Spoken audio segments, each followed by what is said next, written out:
मैं शिवम त्यागी आपका रुख करता हूं। शिवम त्यागी, ओवैसी साहब को समझ में नहीं आ रहा कि उन्होंने क्या हेट स्पीच दी और उन पे एफआईआर हो गई है। व्हाट यू हैव टू से, क्या आपको लगता है कि ये बैलेंस आउट है जैसे दानिश कुरैशी कह रहे थे? एआईएमआईएम का आधार ही नफरत है। अगर कह रहे हैं कैसे, वो तो प्यार बांट रहे हैं। नहीं, कहां बांट रहे हैं, संविधान बांट रहे हैं। ऑल इंडिया इत्तेहादुल मुस्लिमीन का मतलब ही नफरत है। ओवैसी जी का नाम बदल के नफरत लिख दो, मोहम्मद नफरत लिख दो, तो कोई बुराई नहीं होगी उसमें। एक एक बयान असदुद्दीन ओवैसी का, चाहे वो ये कहना हो कि जब योगी जब मठ को चले जाएंगे, मोदी जब पहाड़ों को चले जाएंगे, कौन बचाने आएगा तुम्हें, ये क्या मोहब्बत का बयान है? 80 बनाम 20, हम 20 करोड़ है ना, तुम 80 करोड़ हो ना, देख लेंगे, पुलिस हटा दीजिए, ये मोहब्बत का बयान है? इसको भी छोड़ दीजिए। खुद एआईएमआईएम के प्रवक्ता जो यहां पर बैठे हुए हैं, अब तो जैसे ही एफआईआर हुई इनकी भाषा सुधर गई, वरना आपने इनकी भाषा देखी है कैसी हुआ करती थी। मुझे सुकून इस बात का है कि कहीं ना कहीं आज तमाम लोग बहुत अच्छे से बात कर रहे हैं, और यही होना चाहिए था, क्योंकि लोगों ने टेकन फॉर ग्रांटेड ले लिया। दिए जाओ शिवलिंग को गाली, कौन रोकने वाला है, कौन क्या कर लेगा तुम्हें। किसी के भी इष्ट को गाली नहीं, मैं किसी के भी, व्हेन आई से शिवलिंग, मैं सिंपल कहता हूं कि आप किसी की भी आस्था पर चोट नहीं करेंगे, ये सबके लिए है। दानिश कुरैशी, शिवम त्यागी कह रहे हैं आपका तो आधार ही नफरत है, नफरत ही बांटते हैं, नफरत से ही आपकी दुकान चलती है। देखिए, मैं अमीश जी उस मैटर पे कुछ भी नहीं बोलना चाहता हूं, इसलिए बराए मेहरबानी उसके अलावा जो मैटर सब जुडिस है, इसके अलावा कुछ भी सवाल होगा मैं उतनी ही शिद्दत से जवाब दूंगा। सुनिए शिवम, आप बोल रहे थे मैं खामोश था। देखिए, ये चिल्लाने वाली पॉलिसी मेरे सामने मत इस्तेमाल करा करिए, ये चिल्लाने वाली पॉलिसी आप कहीं और इस्तेमाल करिए। सुनिए, अरे मेरी हवा छोड़िए, आप मेरी बात सुनिए। चिल्लाने की पॉलिटिक्स छोड़ दीजिए। वो कहते हैं कि वो कहते हैं 80 बनाम 100 आप करते हो। अरे आप भी सुनिए, आप भी इत्मीनान से सुनने का मापदा रखें, थोड़ा तो ज्यादा बेहतर, मजा आएगा बात करने में जी। तो अमीश जी, मैं यही कह रहा था कि उसके अलावा की कोई भी बात होगी, मैं 100% उतनी ही शिद्दत से जवाब दूंगा जो देता आया हूं, और उसमें मुझे कहीं भी नहीं लगता कि किसी के खिलाफ कोई बुराई है या थी, मैं ऐसा मानता हूं। ठीक है।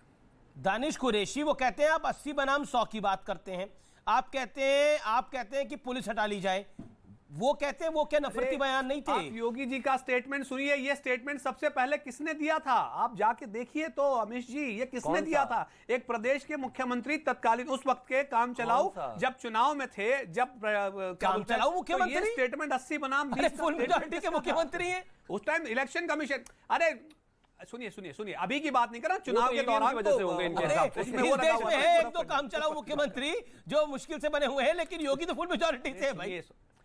आप पॉलिटिकल आदमी हो, कैसी बात कर रहे हैं? आपको अगर काम चलाऊ मुख्यमंत्री, उस वक्त कोड ऑफ कंडक्ट लगा हुआ था। हाँ, तो अरे वहां पर आचार संहिता लगी हुई थी, इसलिए मैंने कहा। अरे भैया, मैं आपको अकबरुद्दीन ओवैसी जो असद जी के छोटे भाई हैं, अगर मैं उनका वीडियो चलाने लगूं अभी, आपको यकीन मानिए मैं अरे मैं अमीश जी से पूछ रहा हूं कि आप ये बताइए कि प्रदेश के मुख्यमंत्री का ये स्टेटमेंट था, बताइए तो आप जो मुझे बताइए, और देवियों के बारे में जो बोल रहे हैं ना, ये बर्दाश्त नहीं कर सकता कोई इसको सुनकर। स्टेटमेंट जो है वो अरे असद ओवैसी कहते थे ये राम की मां ने उसको कहां का जना। मुझे ये बताइए किस कमरे में जना? ये बताइए कि उत्तर प्रदेश के चुनाव में जो भाषा इस्तेमाल हुई थी उस पे क्या स्टैंड है? ओके, ठीक है। सुबुई खान, एक सेकंड, सुबुई खान जो बैलेंस आउट की बात करते हैं, और अभी बैलेंस आउट क्या है? साहब बता रहे थे कि जिस तरीके से दिल्ली दंगे में, सुनिए, दिल्ली दंगों में जो भाषा का इस्तेमाल हुआ था वो क्या था बताइए। ठीक है, सुबुई खान किसी पे नहीं हुए। जी अमीश, मैं इस अपॉर्चुनिटी का सदुपयोग करते हुए आज मुसलमान बच्चों के माँ बाप को ये संदेश देना चाहती हूँ, ये सब राजनीतिक तो बातें होती रहेंगी, लेकिन इस वक्त जो देश की स्थिति है, मैं उन माँओं से कहना चाहती हूँ कि आज आपका बच्चा हाथ में पत्थर उठा रहा है, कल को वो अपराधी आतंकवादी बनेगा तो किसी हिंदू का या किसी राजनीतिक दल का या किसी दूसरे का नुकसान नहीं होगा, आपका अपना नुकसान होगा। आपकी कोख में वो बच्चा पला है, आपकी जिम्मेदारी है उसको सही संस्कार देने के। उस बच्चे को देश के राजनीतिक सामाजिक परिस्थितियां नहीं पता, उस बच्चे को नहीं पता कि पीएफआई जैसे संगठन उसको वरगला के पत्थर फेंकवा रहे हैं। भारत में कभी पैगंबर मोहम्मद की बेइज्जती नहीं हुई, लेकिन उन बच्चों को वरगलाया जा रहा है कि उठाओ ईंट और मारो, तुम्हारे पैगंबर के बारे में उल्टा सीधा बोला गया है। तो उन बच्चों को समझाना हमारी माओ की पहली जिम्मेदारी है, वरना हम एज अ पेरेंट, एक माँ होने के नाते दानिश कुछ कहना चाह रहे हैं? ये एक माँ की माँ से अपील है। अमीश, दानिश कुरैशी, एक छोटा सा सवाल है सुबोई जी, जी सुबोई, मेरा एक सवाल है, उसका भी जवाब दे दीजिएगा आप। सुनिए, मुझे बताइए, आपने अक्सर ये स्लोगन सुना होगा कि मतलब एक स्पेसिफिक धर्म के लोगों के लिए कहा जाता है कि जब ये काटे जाएंगे तो क्या चिल्लाएंगे। आप बताइए, कभी उसके लिए भी तो बोलिए। अच्छी बात है आप ये कह रही है कि मासूम बच्चों के हाथ में पत्थर नहीं होना चाहिए, लेकिन मासूम बच्चों के हाथ में तलवारें भी नहीं होनी चाहिए। दानिश जी, आपकी मैं इस बात का बिल्कुल समर्थन करती हूँ, और मैं हमेशा कहती हूँ कि अगर हिंदू कुछ गलत करता है तो 100 हिंदू उसको गलत बोलने के लिए खड़े हो जाते हैं, 1000 हिंदू उसको जेल डलवाने की आवाज उठाना शुरू कर देते हैं। यही बैलेंस अगर पहले बना, यही बैलेंस लेनी पड़ेगी कि वो मुसलमान बच्चे अगर बर्बाद हो रहे हैं, अकेले मुसलमान समाज की नहीं है, तमाम भारतीय नागरिकों की है। सुनिए, तमाम भारतीय नागरिकों की जिम्मेदारी है, अकेले मुसलमान की नहीं है, अकेले हिंदू की भी नहीं है, तमाम भारतीयों की जिम्मेदारी हमारी खुद की होती है। अपने घर की सफाई इंसान खुद करता है। बिल्कुल, लेकिन आप जब भारतीय नागरिक के तौर की बात करेंगे तो सभी के अंदर की बुराई जो है उसको दूर करने की बात करनी ही पड़ेगी।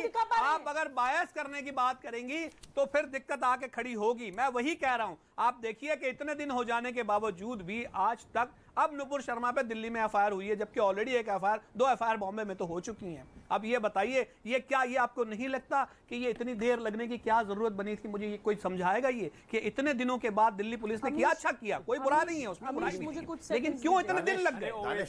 अच्छा ठीक है, अवस्थी जी अवस्थी कहना चाहते हैं। ठीक है अवस्थी जी, आज सबके लोगों को ये तकलीफ हो रही है कि पहले तो कह रहे थे एफआईआर होनी चाहिए, लेकिन जब एफआईआर हुई है तो इतने लोगों पे एफआईआर क्यों हो गई? क्या वो बैलेंस आउट किया जा रहा है? क्यों? अगर नुपुर शर्मा ने गलत बोला तो नुपुर शर्मा पे एफआईआर हुई, मौलाना नदीम मुफ्ती ने गलत बोला तो उस पे एफआईआर हुई, असाउद्दीन ओवैसी ने गलत बोला तो उस पे एफआईआर हुई, यती नरसिंहानंद ने गलत बोला तो वो अरेस्ट भी हुआ था। क्यों? आज सबा नकवी पे एफआईआर होगी तो बड़ी तकलीफ हो रही है। Entire gang is rattled. Amish, मैं इनको दानिश कुरैशी, आप जिस पूर्वग्रह से बोलते हैं ना, आपको मालूम है कि ईद के मौके पर, ईद के अवसर पर कुछ लोगों ने मस्जिद के बाहर गंदगी फेंकने की कोशिश की थी। उनको बिना देर किए, सुन तो लीजिए ना, देखिए आप प्लीज, अभी आप कह रहे थे कि मैं किसी और मुद्दे पे बोलूंगा नहीं, तो आप सुन लीजिए ना। अब आप ये बताइए कि ईद के मौके पर मस्जिद के बाहर कुछ गंदगी फेंकने वालों को किस त्वरित गति से, तत्परता से सीसीटीवी फुटेज के आधार पर पकड़ा। हिंदू लड़के थे, योगी जी ने पक्षपात किया, बैलेंस किया, कोई संतुलन किया। आप क्यों नहीं मानते इस बात को कि अगर मस्जिद के बाहर से, मस्जिद के ऊपर से, मस्जिद के आसपास से पत्थर फेंके जाएंगे, मस्जिद के जुमे के दिन नमाज के बाद अगर दंगा होगा तो उसकी प्राइमरी जिम्मेदारी किसकी है? और किसी दिन क्यों नहीं होते? मस्जिद के अलावा, उसके अलावा किसी कहीं क्यों नहीं होते? आप एक बात बताइए, दानिश कुरैशी, एक बात बताइए कि आप प्रशासन, और मैं बीजेपी के प्रशासन की बात नहीं कर रहा हूं, मैं उन सरकारों की बात कर रहा हूं जिनका आप समर्थन करते हैं, क्योंकि बैलेंस की बात हुई, अजीज खान, मुस्लिम बहुल है इसलिए संवेदनशील हैं। संवेदनशील। जवाब दानिश कुरैशी 30 सेकंड में। फिर तमिलनाडु के गांव में जहां पे अमीश जी 10 सेकंड, तमिलनाडु के गांव में मुसलमानों ने कहा कि यहाँ 80% हो गए, इसलिए यहाँ पर मंदिर में घंटे नहीं बजेंगे। ये किसने कहा? दानिश, आप आए सामने कि ये क्या मतलब है? आप आए सामने, क्या बोला आपने प्रोफेसर अवस्थी? एक बयान नहीं दिया, कोर्ट को आना पड़ा बीच में। मैं जवाब देता हूं, मैं जवाब दूं। बोलिए ना, बोलिए अवस्थी जी। जवाब, हाँ सुनिए, देखिए सबसे पहली बात समझिए अवस्थी जी, एक बात आप समझ लीजिए कि देश में कानून व्यवस्था बनाए रखना सरकार की जिम्मेदारी है। सरकार का मतलब होता है मुख्यमंत्री और प्रधानमंत्री। ये घंटे वाली जो बात बोली उस पे जवाब, हमारी भी जिम्मेदारी है, नागरिकों की भी जिम्मेदारी है भाई। सुन लीजिए, जब आप ये कहता बिल्कुल नागरिकों की सेकेंडरी जिम्मेदारी है, प्राइमरी सरकार की जिम्मेदारी है, मानना पड़ेगा। दूसरे नंबर की बात सुनिए, जिम्मेदारी सरकार, अब सुन तो लीजिए, सरकार की जिम्मेदारी है, सरकार एफआईआर कर रही है, सरकार अंदर बंद कर रही है, यूएपीए लगा रही है, एनएसए लगा रही है, गैंगस्टर एक्ट लगा रही है, तो उसमें भी बीच में मत बोलो। अगर सरकार की जिम्मेदारी मानती है तो सरकार काम कर रही है।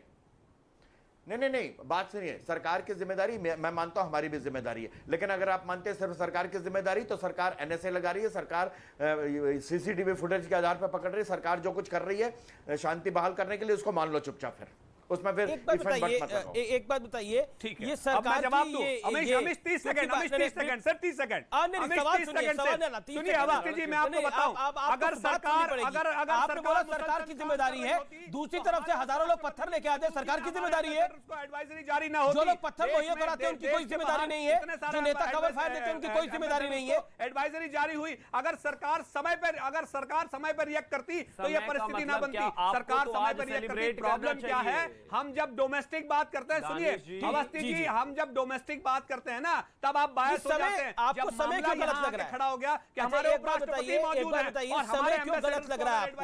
ये समय क्यों सही नहीं लग रहा? ये कहां सरकार active? Danish hold on, answer it. देखिए ऐसे होता नहीं है कि आप लगातार बोले। अतिकुर रहमान, आपको भी टाइमिंग गलत लग रही है ये एफआईआर करने की? आपको क्यों लग रहा है? क्योंकि कई लोग कह रहे हैं कि अरब देशों के दबाव में देखिए करना पड़ा, 26 के बाद भारत को झुकना पड़ा अरब देशों के दबाव में, इसलिए आपको लग रहा है ऐसा? Hold on Atikur Rahman.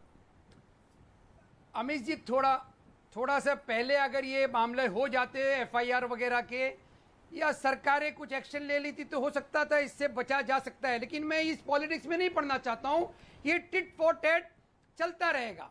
मेरे सिर्फ 2 पॉइंट हैं यहाँ पर अमीश जी, इस डिबेट के ऊपर बहुत सार्थक साबित होंगे। नंबर 1, गुस्ताखे रसूल की बात हो रही है, तो अगर इस चीज को ब्लास्फेमी में लिया जा रहा है तो as a researcher on Islamic studies मैं आपको बताना चाहूंगा कि ब्लास्फेमी सिर्फ अल्लाह के लिए है। कुरान में जहां कहीं ब्लास्फेमी आया है वो इसलिए आया है कि अल्लाह की जात के साथ किसी और की जात को ना मिलाया जाए। प्रॉफिट मोहम्मद की शान में जो कुछ भी बका जाता है उसका जवाब दिया जा सकता है, वो ब्लास्फेमी के दायरे में नहीं आता है। और इसी के एवज में मैंने 4 लाइनें लिखी हैं। जब कह रहे हैं आप गुस्ताखे रसूल, तो गुस्ताखे रसूल की एक ही सजा, तू मेरी सुन और अपनी सुना, दूसरा कुछ नहीं। ये देखिए, बिल्कुल आपके विचार बहुत अच्छे हैं। अगर भाई किसी ने गलती कर दी तो सर हम तन से जुदा कर देंगे, वो तो सोल्यूशन ही नहीं है ना, वो तो प्रॉब्लम को और आगे बढ़ाना है। I hope this debate is sending message across India. मेरा निवेदन है, देखिए हेट मॉन्गरिंग जो है वो बहुत हो रही है इधर उधर से, लेकिन जिम्मेदार लोगों का काम होता है जिम्मेदारी के साथ आए, और मैं अपील करता हूं तमाम लोगों से जिम्मेदारी के साथ आए और अपनी बात को रखें। That is very very important. I am thankful आपने अतिकुर रहमान ये बात को रखा है और बड़ी मुस्तैदी के साथ रखा है। Subui Khan, you want to make a point and then Aziz Khan, क्योंकि बैलेंस की बात हो रही थी, मुझे अजीज खान का अचानक ध्यान आ गया। बहुत प्यारे मित्र हैं हमारे। जी अमीश, मैं ये कहती हूं कि पैगंबर मोहम्मद के आगे जो हम लिखते हैं ना, पीस बी अपॉन हिम, वो बहुत जरूरी है आज उनके लिए। वो जहां भी होंगे उनको बहुत दुख होता होगा कि वो महिला सम्मान की बात करते थे। उस समय अरब में छोटी छोटी बच्चियों को पैदा होते ही दफना दिया जाता था, तो हमारे प्यारे रसूल ने ये कहना शुरू करा कि जिसके घर में बेटी पैदा हुई है उसको अल्लाह ने अपना सलाम भेजा है।